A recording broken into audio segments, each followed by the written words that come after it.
Professor Robert Rosner is an astrophysicist and the founding director of the Energy Policy Institute at the University of Chicago, where the first self-sustaining nuclear chain reaction was created in 1942. Professor, thank you so much for your time tonight. I'm most pleased to be here. All right, so as news broke of this shelling and then the fire at the nuclear plant, it kind of felt as though we had entered a new phase in this conflict. What was your reaction watching this all unfold? Shock that the Russians would attack a nuclear power plant. It's really completely unprecedented and foolish. Because if there's real damage, they, as neighbors of the Ukraine, will receive some of the damage themselves. Right. Attacking. I apologize. What is the risk factor there? I mean, for those of us watching it, it was a terrifying moment. Then we found out that it wasn't as bad as first feared. But what is the risk of a global environmental disaster like Chernobyl, for example, happening? So it's unlikely that it would ever be like Chernobyl because the nature of the reactor is totally different than the reactors at Chernobyl. There, the problem was that the graphite inside the reactor caught fire. And the fire lifted a huge thermal plume with a lot of radioactivity very high into the atmosphere. And the winds then transported it as far away as Western Europe. In this case, the principal concern is that if they continue the bombardment, they'll hit the spent fuel, the used fuel that was taken out of the reactor and put into a structure that's like a gigantic swimming pool. And if they hit that, then the explosions could spread nuclear material over a fairly large area locally. It's not like Chernobyl, but it could spread, kilometers away from the site. So that would be the principal concern in terms of spreading radioactivity. And there are other similar sites in Ukraine, right? Do you anticipate the Russians going after other sites as well? And do you think that any kind of fighting or, shelling, combat in the area could cause a nuclear disaster, even inadvertently? Yeah, it could. I think everyone was surprised that the Russians would have done this.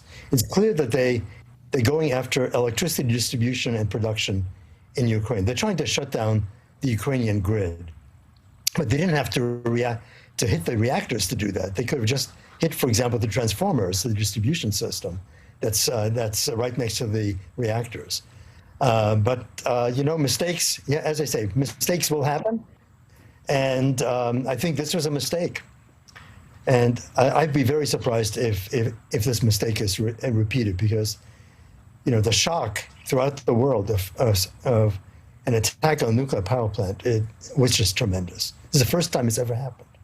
And it's surprising that they would make this type of mistake, isn't it, since it was a Soviet-era plant? Well, you've got a local commander who is charged with taking the plant, and you have to count on the local commander understanding what it means to attack a nuclear power plant.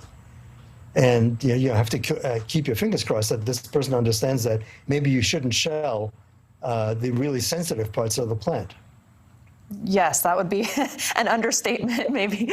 All right, what kind of energy, you talked about going after the energy grid, what kind of energy does a nuclear power plant like this one in Ukraine produce? Right. So there are six reactors at that site.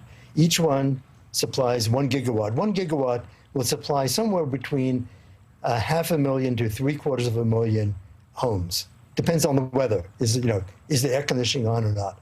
But it's a considerable amount of power. It's enough power to easily, for example, power the entire city of Chicago and its environs.